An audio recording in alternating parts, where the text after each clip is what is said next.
Les chercheurs et les experts nous disent que quand un enfant atteint l'âge de 8 ans, 80% de son amour-propre sera déjà acquis. Et le temps qu'il devienne adolescent, son estime de soi sera complètement développée. Bien qu'il puisse y avoir encore quelques changements au début de l'adolescence, néanmoins, la petite enfance dans la vie de chaque enfant est d'une importance capitale. Mais voilà le piège. Si les parents bâtissent l'amour-propre et l'estime de soi de leur enfant sur sa performance ou sur son physique ou sur ses talents, quand cet enfant devient adulte, il ou elle associera toujours son amour-propre et son estime de soi à sa performance ou à son physique ou à ses talents. Et quand il n'a pas une belle performance, ou quand son physique change, ou quand il ne réussit pas, son amour propre s'effondre complètement. Et il vit sa vie dans le découragement et la défaite. Mais si l'amour propre et l'estime de soi sont basés sur l'assurance d'un amour et d'une acceptation inconditionnelle, s'ils sont basés sur l'assurance d'une sécurité totale, cet enfant, quand il deviendra adulte, quoi qu'il arrive, indépendamment des circonstances, indépendamment de ses talents, indépendamment du degré de son succès, indépendamment des hauts et des bas de la vie, son amour-propre ne va pas s'en ressentir. Et je veux vous déclarer ce matin que ce fait est complètement biblique. Et je vais vous le montrer. C'est absolument biblique. Laissez-moi vous expliquer. La personne dont l'amour-propre est fondé sur la connaissance de l'amour et de la grâce extraordinaire et inconditionnelle de Dieu, cette personne aura confiance en Dieu indépendamment des circonstances. C'est comme ce soldat nouvellement enrôlé, dont j'ai lu l'histoire il y a plusieurs années et dont l'amour-propre était manifestement basé sur les bonnes valeurs. Et quand les soldats se sont mis en rang, le sergent instructeur a hurlé très haut et a dit « Rompez les rangs, les abrutis !» Et tout le monde a obéi à part lui. Il a gardé la tête haute. Le sergent instructeur s'est mis en colère et a considéré son acte comme un défi. Et il s'est dirigé tout droit vers ce jeune débutant et il l'a regardé dans les yeux et il lui a dit « Alors ?» Et le jeune homme a répondu « Il y en a plein, n'est-ce pas, monsieur ?» C'est ce dont je parle. Quand vous aurez confiance dans l'amour extraordinaire, absolu, colossal, inébranlable, invariable et inconditionnel de Dieu, vous aurez alors l'amour propre authentique dans votre vie chrétienne. Un amour propre qui est authentique et qui est réel et qui influera sur toutes vos relations avec les autres, sur toutes vos relations avec votre famille, sur toutes vos relations d'affaires.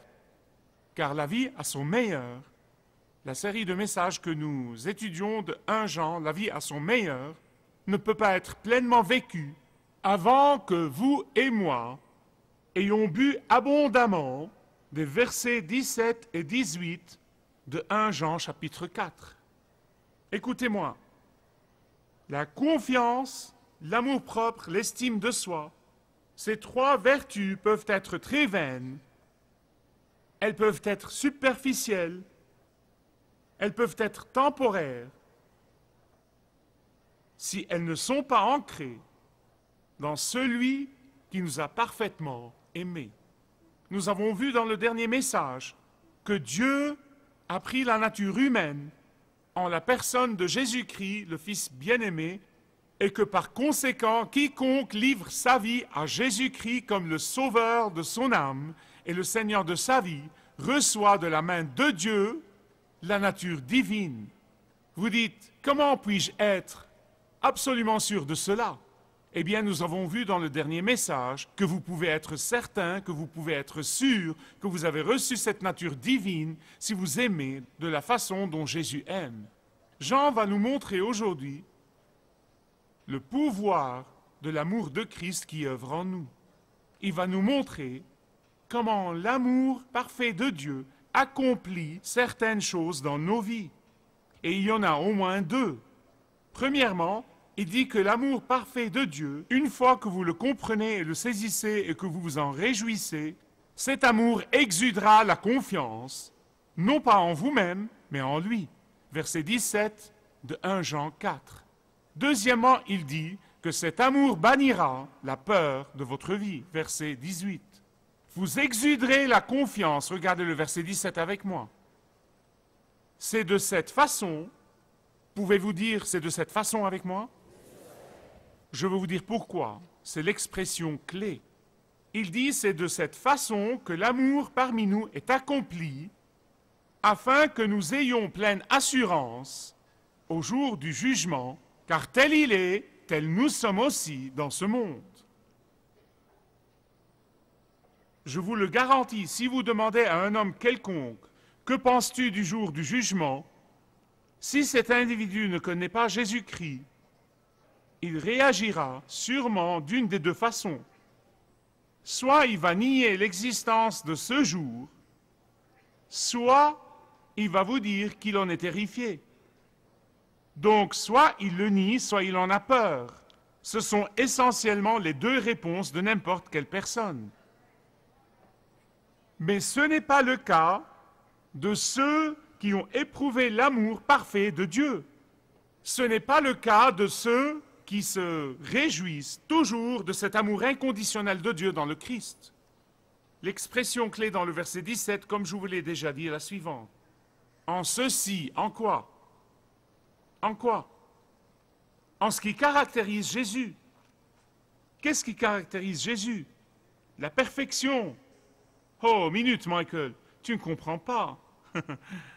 Je suis bien loin de la perfection. Non, mais Michael, il n'y a pas plus loin que la perfection et moi. C'est un fait. Eh bien, croyez-vous que je l'ignore? Je le sais, car c'est mon témoignage à moi aussi. Mais voici les fabuleuses nouvelles de son amour parfait.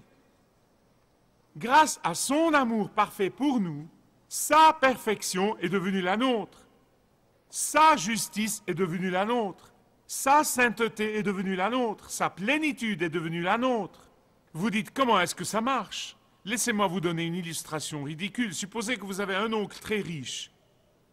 Non, mais il a infiniment d'argent. Il ne s'est jamais marié, n'a pas eu d'enfant, et il vous laisse sa grosse fortune. Avez-vous travaillé pour avoir cette fortune? Ou fait quelque chose pour la mériter? Il vous l'a laissée, n'est-ce pas? En sa totalité, non, mais vous pourriez travailler pendant 10 vies ou 100 vies sans pouvoir avoir cette fortune. Maintenant, passons du ridicule au sublime. C'est exactement ce que vous possédez en Jésus-Christ. Vous avez hérité toute sa fortune. Non seulement vous avez été sauvé quand il a été crucifié, mais encore vous avez tout hérité. L'amour parfait a été complètement manifesté en Jésus. Si vous êtes d'accord, dites Amen. Jésus est parfait dans ses pensées, il est parfait dans sa parole, il est parfait dans ses actes, il est parfait dans ses jugements, il est parfait à tout point de vue. Et quand vous venez à lui et que vous recevez le salut, vous aurez toute sa fortune. Vous aurez absolument tout. Vous aurez sa perfection, vous aurez sa justice. Et Dieu le Père vous regarde et vous voit à travers Jésus, à travers sa perfection. C'est ce qu'il voit en vous. Et c'est ce que veut dire réellement en ceci. Lisez-le maintenant avec de nouveaux yeux, verset 17. Il dit « En ceci, l'amour parmi nous est accompli, afin que nous ayons pleine assurance au jour du jugement, car tel il est, tel nous sommes aussi dans ce monde. Nous sommes comme lui, nous avons tout hérité. Paul dit quelque chose de similaire dans Romains chapitre 8, versets 16 et 17. Écoutez ceci. Il dit « L'Esprit lui-même rend témoignage avec notre esprit que nous sommes enfants de Dieu. Et si nous sommes enfants, nous sommes aussi héritiers, héritiers de Dieu et co-héritiers de Christ. » Écoutez 1 Jean 3, 1. « L'amour dont le Père nous a fait don à nous, ses enfants adoptifs. Il vous a donné toute sa fortune. Vous avez tout hérité. C'est incroyable. Et quand vous y pensez, jour après jour, votre vie changera. Je vous le promets. Il dit que le même amour inconditionnel que le Père éprouve pour le Fils est devenu le vôtre par la grâce. Vous avez saisi? Et si ça ne vous donne pas toute la confiance et tout l'amour propre du monde, rien ne vous les donnera, je vous le promets. On a demandé un jour à un ancien champion de plongée, « Comment arrives-tu à supporter le stress que tu rencontres quand tu participes aux Jeux internationaux ?» Il a répondu ainsi, il a dit, « Quand je monte sur le plongeoir, je respire à fond, et je me dis à moi-même, même si je rate ce plongeon, ma mère m'aimera quand même. Puis je vise l'excellence. Maintenant, écoutez-moi, bien-aimés. Commencez votre journée, commencez toutes vos journées en disant, Seigneur, je te donne tout, je te donne mon meilleur, je te donne ma pensée, je te donne mon cœur, je te donne mon tout. Puis visez l'excellence. Mais dites, Seigneur, je te remercie, car même si je rate, je sais que tu m'aimeras quand même. Commencez toutes vos journées de cette façon et vous aurez le succès. Amen et de rigueur ici. Jean a dit, même si notre cœur nous condamne, Dieu est quoi? Plus grand que notre cœur. Et que fait son amour parfait? Il exude la confiance. Deuxièmement, il bannit la crainte. Son amour parfait bannit la crainte. Regardez le verset 18. Jean dit, il n'y a pas de crainte dans l'amour, mais l'amour parfait bannit la crainte, car la crainte implique un châtiment, et celui qui craint n'est pas parfait dans l'amour. Vous savez, j'y ai pensé cette semaine, et j'ai pensé au tout premier emploi que j'avais déniché. C'était en 1970, et c'était dans une compagnie de téléphone au nord de Sydney. Et il y avait juste à côté du bâtiment où je travaillais un tribunal. Maintenant, vous devez comprendre l'Australie, les Australiens parmi nous comprendront exactement de quoi je parle. À l'heure du déjeuner, tous les employés allaient au bistrot. C'est là où ils allaient déjeuner. Mais moi, je n'y allais pas. Et j'ai trouvé un collègue qui n'y allait pas non plus. Et que faisions-nous à l'heure du déjeuner? Nous traversions l'allée. Il n'y avait littéralement qu'une petite allée entre nous et le tribunal. Donc nous prenions nos sandwichs et nous allions au tribunal et nous nous mettions au dernier balcon. C'était une façon super de passer le temps du déjeuner. Nous avions un spectacle gratuit. C'était super. Et nous mettions normalement là, nous dévorions nos sandwichs et nous regardions la salle d'audience avec la liste habituelle des personnages. Vous savez, il y avait les juristes, nous les appelons avocats ici, et le représentant du ministère public et les policiers qui allaient et venaient, puis le prisonnier qui entrait, menotté entre deux policiers. Ensuite, quand la salle d'audience était prête, la porte s'ouvrait d'un côté et le juge entrait avec sa perruque et sa robe. Les juges portaient des perruques à l'époque, et la séance devenait vraiment solennelle. Mon collègue et moi, nous nous mettions là pour déjeuner, et pour nous amuser. Nous n'avions pas peur dans nos cœurs. Nous ne tremblions nullement. Nous avions la hardiesse de regarder le juge dans les yeux et de regarder toute personne dans la salle. Nous n'avions pas peur, quel que soit le juge qui était là. Pourquoi? Parce que nos noms n'étaient pas sur la liste des causes. Nous n'étions pas dans la situation du prisonnier. Il n'y avait rien contre nous. En ce qui concerne la loi, nous étions innocents. Nous n'étions pas coupables. Nous, le peuple, étions représentés par la couronne. Vous savez, nous disons ici les peuples contre. Là-bas, ils disent la couronne contre. Nous faisions partie de la couronne. Nous étions représentés par la couronne. Nous plaidions contre la personne coupable. Et de ce fait, il n'y avait pas de peur dans nos cœurs. Nous nous mettions juste là et nous déjeunions. Écoutez-moi, bien-aimés. L'apôtre Jean dit que nous n'avons pas peur, ni sur terre, ni au jour du jugement, le jour qui va venir. Nous n'avons pas peur. Nous n'avons pas peur, ni ici-bas, ni là-bas. Pourquoi? Parce que la peur a affaire avec quoi? Le châtiment. Et nous sommes passés de la mort à quoi? À la vie. Nous sommes passés du jugement au pardon. Nous sommes passés du châtiment à la grâce. Nous sommes passés des ténèbres à la lumière. Nous n'avons pas peur, ni ici-bas, ni au jour du jugement. Pourquoi? Parce que ici-bas, nous savons en toute certitude que nos noms ne sont pas sur la liste des prisonniers, que nos noms ne sont pas sur la liste des accusés, que nos noms ne sont pas sur la liste des condamnés. Nos noms sont écrits dans le livre de vie de l'agneau. Nos noms sont gravés sur les paumes de ses mains percées. Nos noms sont gravés sur son front saint. Nos noms sont écrits sur sa poitrine sainte et sacrée. Amen, et de rigueur ici. Amen. Je veux vous dire une chose. Écoutez avec soin, ce que je vais vous dire, je vous le garantis. Là où il y a l'amour parfait, la peur est bannie. En fait, c'est ce que dit Jean, je ne l'invente pas, je vous dis ce qu'il a dit. Je vais vous poser une question. Qu'est-ce qui donne confiance au cœur d'une femme? Et je me sers de cet exemple parce que la Bible parle de la mariée et de l'époux. Qu'est-ce qui lui donne la confiance? L'amour inconditionnel de son mari.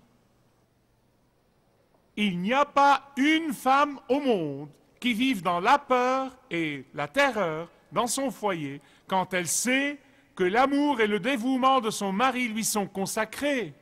Notre époux nous aime parfaitement, parfaitement. Et vous ne devez jamais, jamais, jamais douter.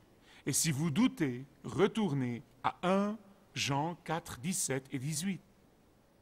Vous ne douterez jamais plus de son amour parfait pour vous. Et il en va de même pour nos enfants. Nous devons essayer de leur inculquer un amour-propre authentique, et non pas faux et passager.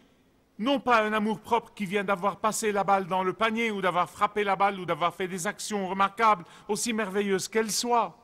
Non pas de leur physique, non, non, non, non, non. L'amour propre, authentique, qui est inculqué aux enfants. Écoutez, dites à votre enfant, je t'aime inconditionnellement, et rien ne va changer ça. Quoi que tu fasses, mon amour pour toi ne changera pas. Quoi que tu fasses, je ne t'en aimerai pas plus.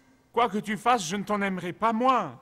Dites à votre enfant que vous ne le rejetterez jamais, jamais, quoi qu'il ou qu'elle fasse, qu'il porte votre nom, qui est gravé dans son nom.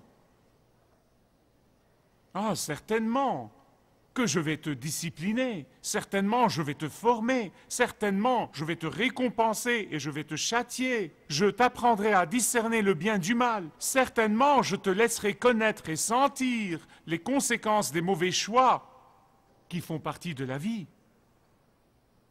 Mais je t'aimerai toujours. Et mon amour pour toi est permanent. Et je ne te rejetterai jamais, advienne que pourra. Je te le promets. Ils auront tout l'amour-propre authentique dont ils ont besoin. Ils grandiront et feront de grandes choses pour Dieu. Ils grandiront en entrevoyant succinctement l'amour parfait de Dieu qui dit « Tu es mon enfant, tu es mon enfant, tu peux rater, mais tu es mon enfant, je t'aime quand même, et chaque fois que tu te repens, je te pardonnerai parce que tu es mon enfant. » Je vais vous raconter ceci pour clôturer. C'est en fait l'histoire d'un vendeur de ballons qui allait dans une région et essayait d'amener les enfants de cette région-là à venir acheter ces ballons. Et quand ils commençaient à se rassembler, ils lâchaient des ballons de couleurs différentes. Ballons rouges, ballons jaunes, ballons blancs, ballons noirs, ballons verts. Et puis, les enfants commençaient à venir et commençaient à acheter ces ballons. Mais un gosse s'est approché de lui et lui a dit « Excuse-moi, monsieur, pourquoi est-ce que le ballon rouge et le ballon jaune s'envolent quand tu les lâches ?» Et le vendeur a regardé le petit gosse et lui a dit « Fiston, la couleur du ballon n'a aucune importance. Ce qui importe, c'est ce qu'il y a à l'intérieur du ballon, ce qui le fait voler. » Écoutez-moi bien sur ce point. L'apôtre Jean dit quelque chose de très similaire ici. Il dit que ce qui vous donne un amour propre, authentique, que ce qui vous donne la confiance, que ce qui vous donne la hardiesse, est en fait ce qui est en vous. Et ce qui est en vous s'appelle le Saint-Esprit. Et ce qui est en vous s'appelle l'amour parfait de Dieu. Ce qui est en vous, c'est la nature divine dont vous êtes devenus des participants quand vous êtes venus à Jésus-Christ et vous l'avez reçu comme le sauveur de votre âme et le Seigneur de votre vie. J'ai essayé d'imaginer cette semaine. Pouvez-vous imaginer que Dieu le Fils, le Seigneur Jésus-Christ, est terrifié de Dieu le Père? Pouvez-vous jamais l'imaginer? C'est au-delà du royaume du possible. Au contraire, si vous lisez les évangiles avec soin, vous verrez que le désir irrésistible de Dieu le Fils était de plaire à Dieu le Père. Tout ce qu'il voulait faire, c'était de plaire à son Père. Il voulait plaire à son Père. Pourquoi? Parce que, bien-aimé, écoutez-moi bien, Jean nous dit, parce qu'il comprenait parfaitement cet amour parfait, incroyable du Père pour lui. Et quand vous et moi aurons confiance dans l'amour éternel, immortel, inconditionnel du Père, nous trouverons que loin de vivre pour faire ce qui nous plaît, nous désirerons passer chaque moment de notre vie à plaire au Père. Et la raison pour laquelle les enfants de Dieu ne vivent pas de cette façon, c'est qu'ils n'ont pas encore vraiment compris que l'amour parfait de Dieu, qui est le même amour inconditionnel que le Père a pour le Fils, est devenu le leur par la grâce. Peut-être que quelqu'un ici dirait aujourd'hui, « Michael, je n'ai jamais vraiment éprouvé cet amour de Christ, cet amour parfait et absolu et inconditionnel. Je ne l'ai jamais vraiment compris. » Vous pouvez dire maintenant, « Seigneur Jésus, merci pour ton amour dont j'ai entendu parler. Je te remercie car c'est un amour parfait. Pardonne-moi mes péchés. »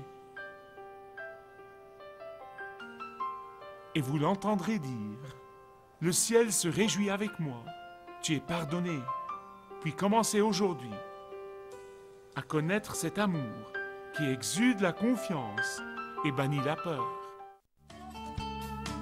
Si vous désirez connaître Dieu d'une manière personnelle, demandez le livret « Retrouvez la joie que vous avez toujours désirée » et vous pourrez découvrir l'amour de Dieu pour vous et apprendre comment expérimenter son pardon.